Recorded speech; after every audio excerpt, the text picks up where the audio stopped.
It was in the year 95 that a combination of events, into which I need not enter, caused Mr. Sherlock Holmes and myself to spend some weeks in one of our great university towns, and it was during this time that the small but instructive adventure which I am about to relate befell us. It will be obvious that any details which would help the reader to exactly identify the college or the criminal would be injudicious and offensive. So painful a scandal may well be allowed to die out. With due discretion, the incident itself may, however, be described, since it serves to illustrate some of those qualities for which my friend was remarkable. I will endeavor in my statement to avoid such terms as would serve to limit the events to any particular place, or give a clue as to the people concerned. We were residing at the time in furnished lodgings close to a library where Sherlock Holmes was pursuing some laborious researches in early English charters, researches which led to results so striking that they may be the subject of one of my future narratives. Here it was that one evening we received a visit from an acquaintance, Mr. Hilton Soames, tutor and lecturer at the College of St. Luke's. Mr. Soames was a tall, spare man, of a nervous and excitable temperament. I had always known him to be restless in his manner, but on this particular occasion he was in such a state of uncontrollable agitation that it was clear something very unusual had occurred. "I trust, Mr. Holmes, that you can spare me a few hours of your valuable time. We have had a very painful incident at St. Luke's, and really, but for the happy chance of your being in the town, I should have been at a loss what to do. I am very busy just now, and I desire no distractions," my friend answered. "I should much prefer that you called in the aid of the police." "No, no, my dear sir, such a course is utterly impossible. When once the law is evoked, it cannot be stayed again, and this is just one of those cases where, for the credit of the college, it is most essential to avoid scandal. Your discretion is as well known as your powers, and you are the one man in the world who can help me. I beg you, Mr. Holmes, to do what you can." My friend's temper had not improved since he had been deprived of the congenial surroundings of Baker Street. Without his scrapbooks, his chemicals, and his homely untidiness, he was an uncomfortable man. He shrugged his shoulders in ungracious acquiescence, while our visitor, in hurried words and with much excitable gesticulation, poured forth his story. "I must explain to you, Mr. Holmes, that tomorrow is the first day of the examination for the Fortescue Scholarship. I am one of the examiners. My subject is Greek, and the first of the papers consists of a large passage of Greek translation which the candidate has not seen. This passage is printed on the examination paper, and it would naturally be an immense advantage if the candidate could prepare it in advance. For this reason, great care is taken to keep the paper secret. Today, about 3 o'clock, the proofs of this paper arrived from the printers. The exercise consists of half a chapter of Thucydides. I had to read it over carefully, as the text must be absolutely correct. At 4:30, my task was not yet completed. I had, however, promised to take tea in a friend's rooms, so I left the proof upon my desk. I was absent rather more than an hour. You are aware, Mr. Holmes, that our college doors are double, a green baize one within and a heavy oak one without. As I approached my outer door, I was amazed to see a key in it. For an instant, I imagined that I had left my own there, but on feeling in my pocket, I found that it was all right. The only duplicate which existed, so far as I knew, was that which belonged to my servant Bannister, a man who has looked after my room for 10 years, and whose honesty is absolutely above suspicion. I found that the key was indeed his, that he had entered my room to know if I wanted tea, and that he had very carelessly left the key in the door when he came out. His visit to my room must have been within a very few minutes of my leaving it. His forgetfulness about the key would have mattered little upon any other occasion, but on this one day it has produced the most deplorable consequences. The moment I looked at my table, I was aware that someone had rummaged among my papers. The proof was in 3 long slips. I had left them all together. Now I found that one of them was lying on the floor, one was on the side table near the window, and the third was where I had left it. Holmes stirred for the first time. "The first page on the floor, the second in the window, the third where you left it," said he. "Exactly, Mr. Holmes. You amaze me. How could you possibly know that?" "Pray continue your very interesting statement." For an instant I imagined that Bannister had taken the unpardonable liberty of examining my papers. He denied it, however, with the utmost earnestness, and I am convinced that he was speaking the truth. The alternative was that someone passing had observed the key in the door, had known that I was out, and had entered to look at the papers. A large sum of money is at stake, for the scholarship is a very valuable one, and an unscrupulous man might very well run a risk in order to gain an advantage over his fellows. Bannister was very much upset by the incident. He had nearly fainted when we found that the papers had undoubtedly been tampered with. I gave him a little brandy and left him collapsed in a chair, while I made a most careful examination of the room. I soon saw that the intruder had left other traces of his presence besides the rumpled papers. On the table in the window were several shreds from a pencil which had been sharpened. A broken tip of lead was lying there also. Evidently the rascal had copied the paper in a great hurry, had broken his pencil, and had been compelled to put a fresh point to it. "Excellent," said Holmes, who was recovering his good humor as his attention became more engrossed by the case. "Fortune has been your friend. This was not all. I have a new writing table with a fine surface of red leather. I am prepared to swear, and so is Bannister, that it was smooth and unstained. Now I've found a clean cut in it, about 3 inches long. Not a mere scratch, but a positive cut.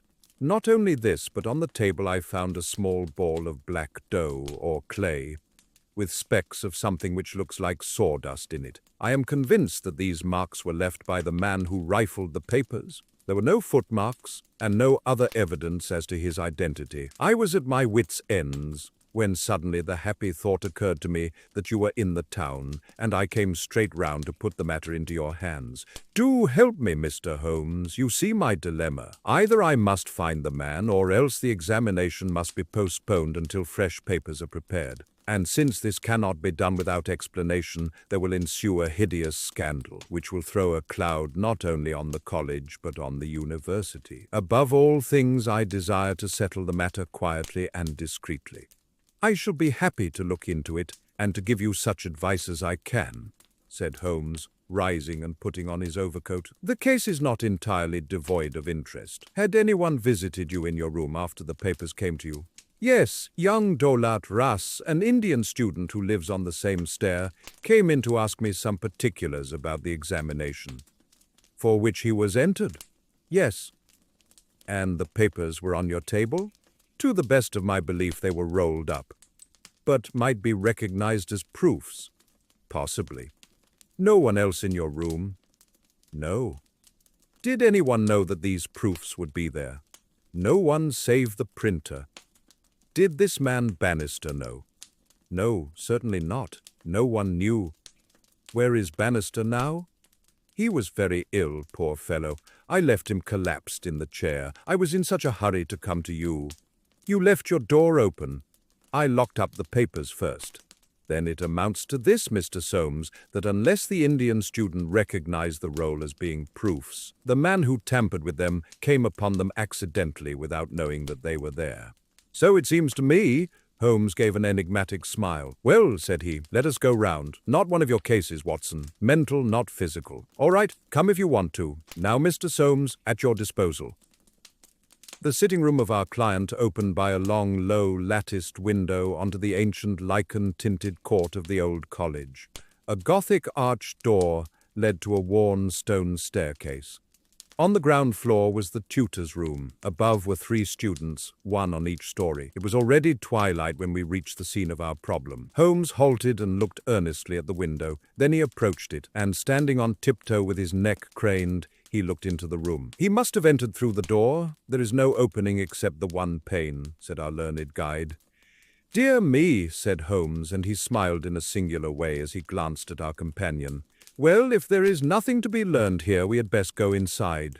The lecturer unlocked the outer door and ushered us into his room. We stood at the entrance while Holmes made an examination of the carpet. "I am afraid there are no signs here," said he. "One could hardly hope for any upon so dry a day. Your servant seems to have quite recovered. You left him in a chair, you say. Which chair?" "By the window there." "I see. Near this little table. You can come in now. I have finished with the carpet. Let us take the little table first. Of course, what has happened is very clear."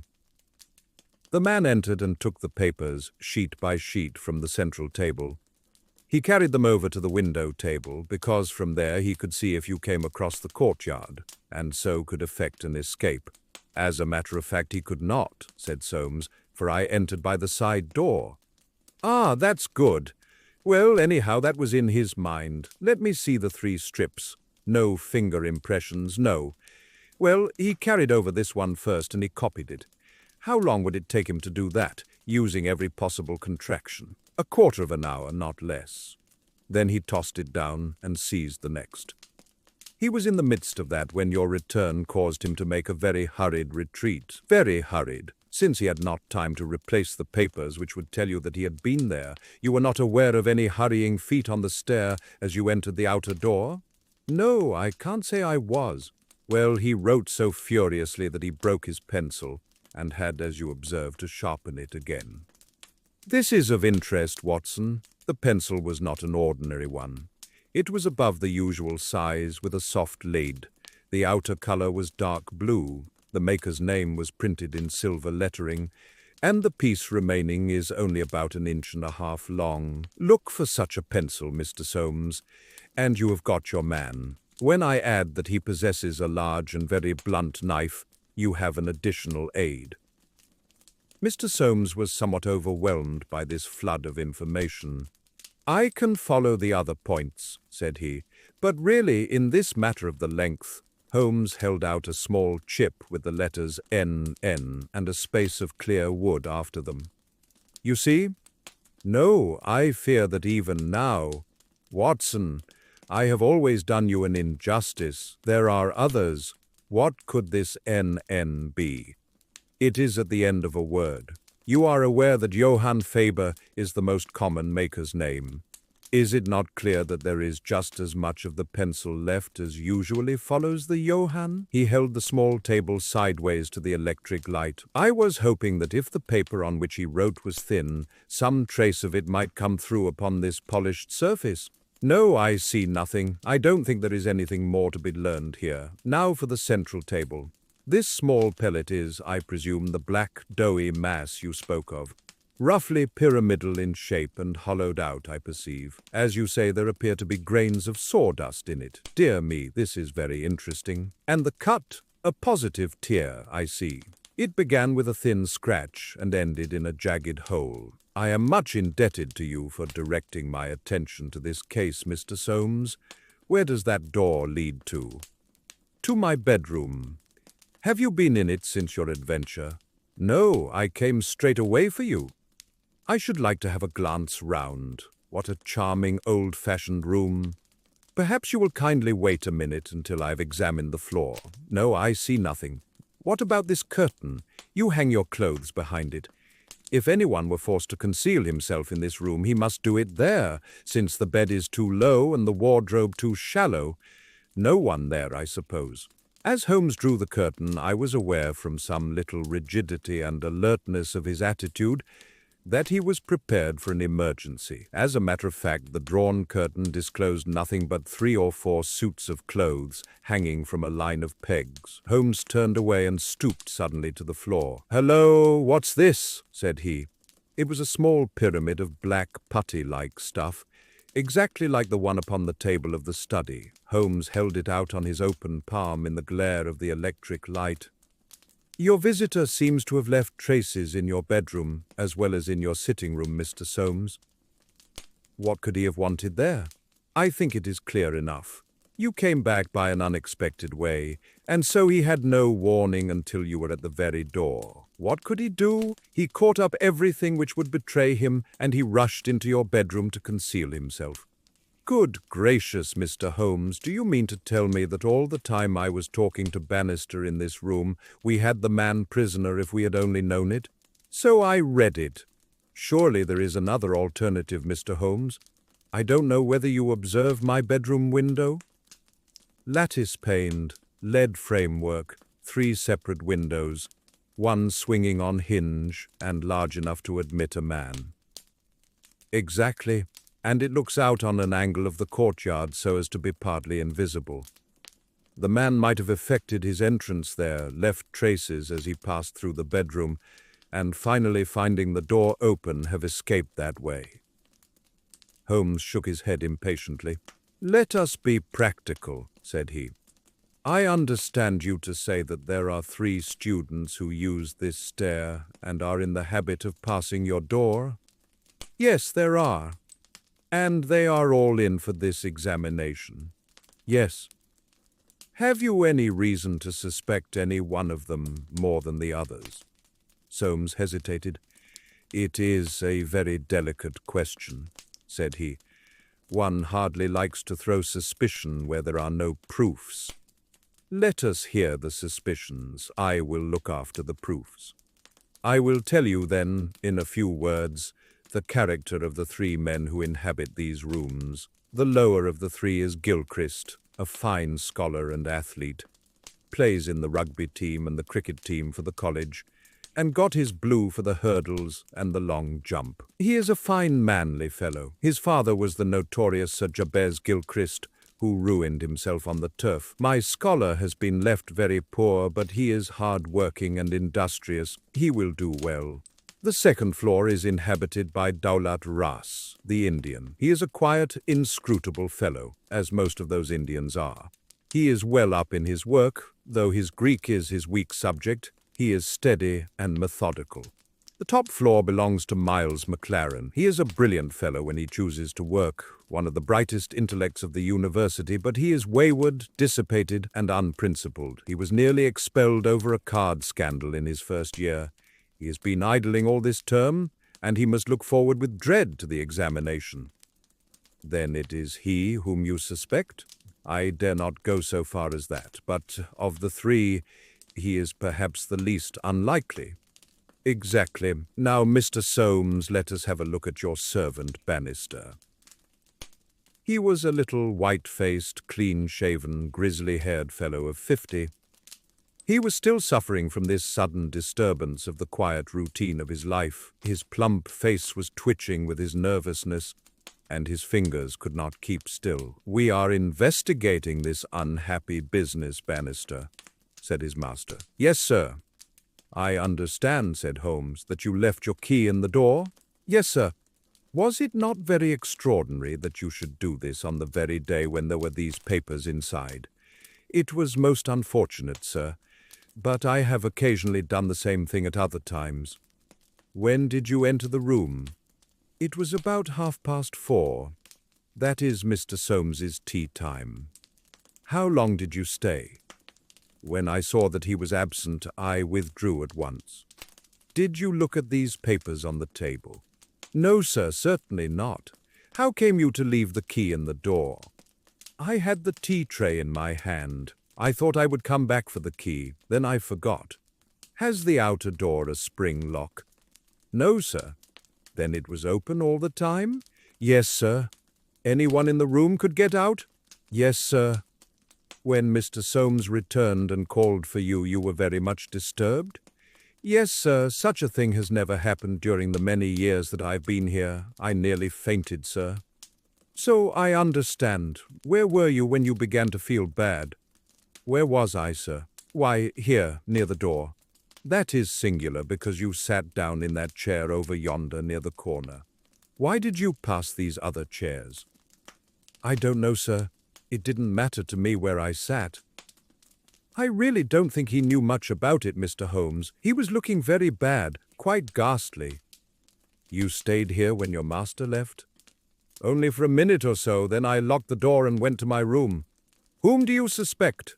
Holmes was so charmed with one of them that he insisted on drawing it on his notebook, broke his pencil, had to borrow one from our host, and finally borrowed a knife to sharpen his own. The same curious accident happened to him in the rooms of the Indian, a silent little hook-nosed fellow who eyed us askance and was obviously glad when Holmes's architectural studies had come to an end.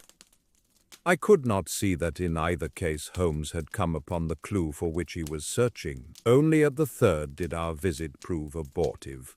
The outer door would not open to our knock, and nothing more substantial than a torrent of bad language came from behind it. "I don't care who you are. You can go to blazes," roared the angry voice. Tomorrow's the exam, and I won't be drawn by anyone. A rude fellow, said our guide, flushing with anger as we withdrew down the stair.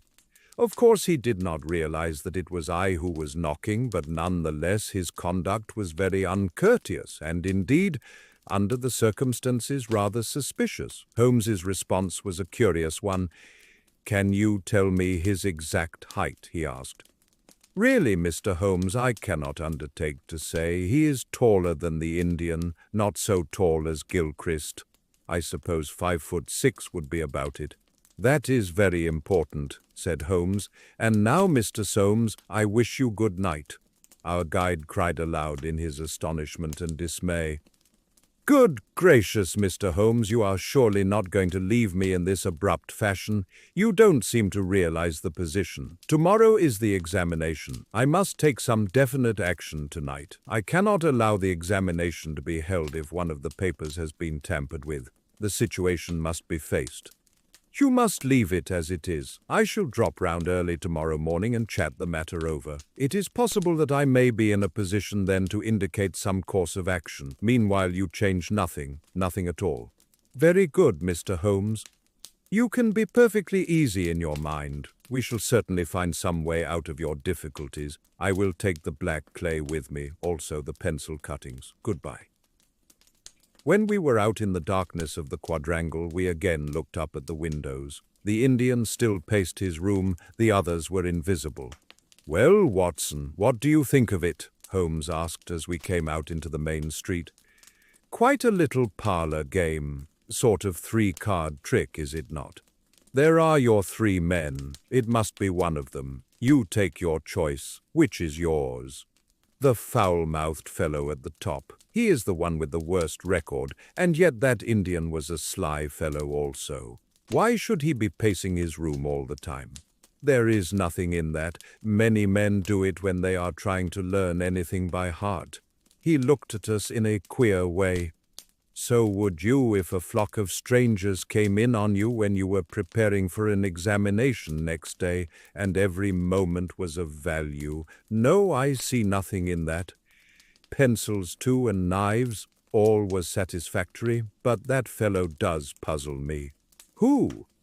"Why, Bannister, the servant. What's his game in the matter? He impressed me as being a perfectly honest man." "So he did me. That's the puzzling part. Why should a perfectly honest man— Well, here's a large stationer's. We shall begin our researches here." There were only 4 stationers of any consequence in the town, and at each Holmes produced his pencil chips and bid high for a duplicate. All were agreed that one could be ordered, but that it was not a usual size of pencil, and that it was seldom kept in stock. My friend did not appear to be depressed by his failure, but shrugged his shoulders in half-humorous resignation. "No good, my dear Watson. This, the best and only final clue, has run to nothing. But, indeed, I have little doubt that we can build up a sufficient case without it. By Jove, my dear fellow, it is nearly 9, and the landlady babbled of green peas at 7:30. What with your eternal tobacco, Watson, and your irregularity at meals, I expect that you will get notice to quit, and that I shall share your downfall. Not, however, before we have solved the problem of the nervous tutor, the careless servant, and the 3 enterprising students." Holmes made no further allusion to the matter that day, though he sat lost in thought for a long time after our belated dinner. At 8 in the morning he came into my room just as I finished my toilet. "Well, Watson," said he, "it is time we went down to St. Luke's. Can you do without breakfast?" "Certainly." "Soames will be in a dreadful fidget until we are able to tell him something positive." "Have you anything positive to tell him?" "I think so." "You have formed a conclusion?" "Yes, my dear Watson. I have solved the mystery." "But what fresh evidence could you have got?" "Aha! It is not for nothing that I have turned myself out of bed at the untimely hour of 6. I have put in 2 hours' hard work and covered at least 5 miles, with something to show for it. Look at that." He held out his hand. On the palm were 3 little pyramids of black, doughy clay. Why, Holmes, you had only 2 yesterday, and 1 more this morning. It is a fair argument that wherever number 3 came from is also the source of numbers 1 and 2. Eh, Watson? Well, come along and put friend Soames out of his pain. The unfortunate tutor was certainly in a state of pitiable agitation when we found him in his chambers. In a few hours the examination would commence, and he was still in the dilemma between making the facts public and allowing the culprit to compete for the valuable scholarship. He could hardly stand still, so great was his mental agitation, and he ran towards Holmes with 2 eager hands outstretched. "Thank heaven that you have come. I feared that you had given it up in despair. What am I to do? Shall the examination proceed?" "Yes, let it proceed by all means. But this rascal, he shall not compete. You know him?" "I think so. If this matter is not to become public, we must give ourselves certain powers, and resolve ourselves into a small private court-martial. You there, if you please, Soames. Watson, you here. I'll take the armchair in the middle. I think that we are now sufficiently imposing to strike terror into a guilty breast. Kindly ring the bell." Bannister entered and shrunk back in evident surprise and fear at our judicial appearance. "You will kindly close the door," said Holmes. "Now, Bannister, will you please tell us the truth about yesterday's incident?" The man turned white to the roots of his hair. "I have told you everything, sir." "Nothing to add?" "Nothing at all, sir." "Well, then, I must make some suggestions to you. When you sat down on that chair yesterday, did you do so in order to conceal some object which would have shown who had been in the room?" Bannister's face was ghastly. "No, sir, certainly not." "It is only a suggestion," said Holmes suavely. "I frankly admit that I am unable to prove it, but it seems probable enough since the moment that Mr. Soames's back was turned, you released the man who was hiding in that bedroom." Bannister licked his dry lips. "There was no man, sir." "Ah, that's a pity, Bannister. Up to now you may have spoken the truth, but now I know that you have lied." The man's face set in sullen defiance. "There was no man, sir." Come, Bannister." "No, sir, there was no one." "In that case you can give us no further information. Would you please remain in the room? Stand over there near the bedroom door.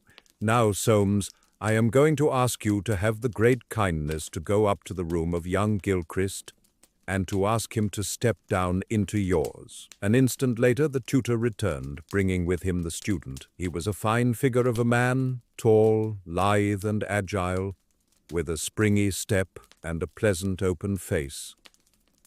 His troubled blue eyes glanced at each of us, and finally rested with an expression of blank dismay upon Bannister in the farther corner. "Just close the door," said Holmes. "Now, Mr. Gilchrist, we are all quite alone here, and no one need ever know one word of what passes between us. We can be perfectly frank with each other. We want to know, Mr. Gilchrist, how you, an honorable man, ever came to commit such an action as that of yesterday." The unfortunate young man staggered back and cast a look full of horror and reproach at Bannister. No, Mr. Gilchrist, sir. I never said a word, never one word," cried the servant. "No, but you have now," said Holmes. "Now, sir, you must see that after Bannister's words your position is hopeless, and that your only chance lies in a frank confession." For a moment Gilchrist, with upraised hand, tried to control his writhing features. The next he had thrown himself on his knees beside the table, and burying his face in his hands, he had burst into a storm of passionate sobbing. Come, said Holmes kindly. "It is human to err, and at least no one can accuse you of being a callous criminal. Perhaps it would be easier for you if I were to tell Mr. Soames what occurred, and you can check me where I am wrong. Shall I do so? Well, don't trouble to answer. Listen, and see that I do you no injustice. From the moment, Mr. Soames, that you said to me that no one, not even Bannister, could have told that the papers were in your room, The case began to take a definite shape in my mind. The printer one could, of course, dismiss. He could examine the papers in his own office. The Indian I also thought nothing of. If the proofs were in a roll, he could not possibly know what they were. On the other hand, it seemed an unthinkable coincidence that a man should dare to enter the room, and that by chance on that very day the papers were on the table. I dismissed that. The man who entered knew that the papers were there. How did he know? When I approached your room, I examined the window. You amused me by supposing that I was contemplating the possibility of someone having in broad daylight, under the eyes of all these opposite rooms, forced himself through it. Such an idea was absurd. I was measuring how tall a man would need to be in order to see as he passed what papers were on the central table. I am 6 feet high, and I could do it with an effort. No one less than that would have a chance. Already, you see, I had reason to think that if one of your 3 students was a man of unusual height, he was the most worth watching of the 3. I entered, and I took you into my confidence as to the suggestions of the side table. Of the center table I could make nothing until in your description of Gilchrist you mentioned that he was a long-distance jumper. Then the whole thing came to me in an instant, and I only needed certain corroborative proofs, which I speedily obtained. What happened was this. This young fellow had employed his afternoon at the athletic grounds, where he had been practicing the jump. He returned carrying his jumping shoes, which are provided, as you are aware, with several sharp spikes. As he passed your window, he saw, by means of his great height, these proofs upon your table, and conjectured what they were. No harm would have been done had it not been that as he passed your door, he perceived the key which had been left by the carelessness of your servant. A sudden impulse came over him to enter and see if they were indeed the proofs. It was not a dangerous exploit, for he could always pretend that he had simply looked in to ask a question. Well, when he saw that they were indeed the proofs, it was then that he yielded to temptation. He put his shoes on the table. What was it you put on that chair near the window? Gloves, said the young man. Holmes looked triumphantly at Bannister. He put his gloves on the chair, and he took the proofs, sheet by sheet, to copy them. He thought the tutor must return by the main gate, and that he would see him. As we know, he came back by the side gate. Suddenly he heard him at the very door. There was no possible escape. He forgot his gloves, but he caught up his shoes and darted into the bedroom. You observe that the scratch on that table is slight at one side, but deepens in the direction of the bedroom door. That in itself is enough to show us that the shoe had been drawn in that direction, and that the culprit had taken refuge there. The earth round the spike had been left on the table, and a second sample was loosened and fell in the bedroom. I may add that I walked out to the athletic grounds this morning, saw that tenacious black clay is used in the jumping pit, and carried away a specimen of it, together with some of the fine tan or sawdust which is strewn over it to prevent the athlete from slipping. Have I told the truth, Mr. Gilchrist? The student had drawn himself erect. Yes, sir, it is true, said he. Good heavens, have you nothing to add? Cried Soames. Yes, sir, I have, but the shock of this disgraceful exposure has bewildered me.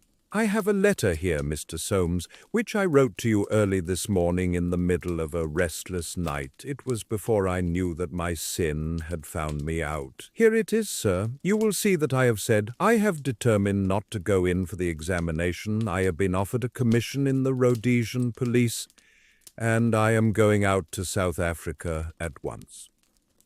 I am indeed pleased to hear that you did not intend to profit by your unfair advantage, said Soames. But why did you change your purpose? Gilchrist pointed to Bannister. There is the man who set me in the right path, said he. Come now, Bannister, said Holmes. It will be clear to you from what I have said that only you could have let this young man out, since you were left in the room and must have locked the door when you went out. As to his escaping by that window, it was incredible. Can you not clear up the last point in this mystery and tell us the reasons for your action? It was simple enough, sir, if you only had known, but with all your cleverness it was impossible that you could know. Time was, sir, when I was butler to old Sir Jabez Gilchrist, this young gentleman's father. When he was ruined, I came to the college as servant. But I never forgot my old employer because he was down in the world. I watched his son all I could for the sake of the old days.